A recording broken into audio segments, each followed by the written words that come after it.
అని తూ అని పాపన వాడు పోతాడు. పోని మనం మంచి పని చేయాలి. దేవుడు శిక్ష ఇచ్చిండు. నేను ప్రమాణ స్వీకారం చేసినాడే కూలబడ్డాడు, నడువిరిగింది. ఇంక ఇంతకంటే పెద్ద శిక్ష నేను జైలు వేసినా అయ్యేదేం లేదు. ఆయననే ఫామ్ హౌస్ను ఒక బందీఖానగా మార్చుకొని చుట్టూతో నా పోలీసులే ఉన్నారు, లోపల ఆయన ఉన్నాడు. చెర్లపల్లికి పంపించినా చెంచల్గూడకు పంపించినా గదే అవుతుంది కదా. ఇక తిండి బరువు నాకు ఎక్కువ అవుతుంది. అదొకటి.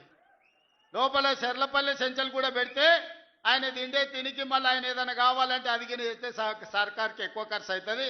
తిండి ఆయన సంపాదించి తిన్నా ఫామ్ హౌస్లే ఒక బందీఖానగా పెట్టుకొని చుట్టూతో మన పోలీసులే పహారా కాస్తున్నారు.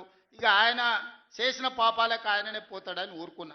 నేను ప్రమాణ స్వీకారం చేయడానికి పోయిన రోజే మంచం మీద నుంచి బోర్ల పడి మక్కెలు ఇరిగి మూలకు పడ్డాడు.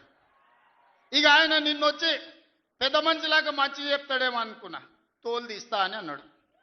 తోలు తీస్తాడంటేనే ఇక నేను చెప్పదలుచుకున్నా, అయ్యేగా నా సంగతి వదులు కానీ మా సర్పంచులు వచ్చిండ్రు, రా ఏ తోలు తీస్తావురా, నీ తోలు తీసుడు కాదు నిన్ను చీరి చింత కట్టి చింతమడకల ఏలాడేసి కొడతారో లేదో మా సర్పంచులు, రా కొడంగల్కి వస్తావా లేకపోతే మమ్మల్ని చింతమడకకు రమ్మంటావా, మా సర్పంచులను తోలుతా.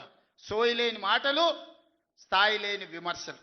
ఒక్కటన్నా అక్కడికి వచ్చే మాట మాట్లాడిండా?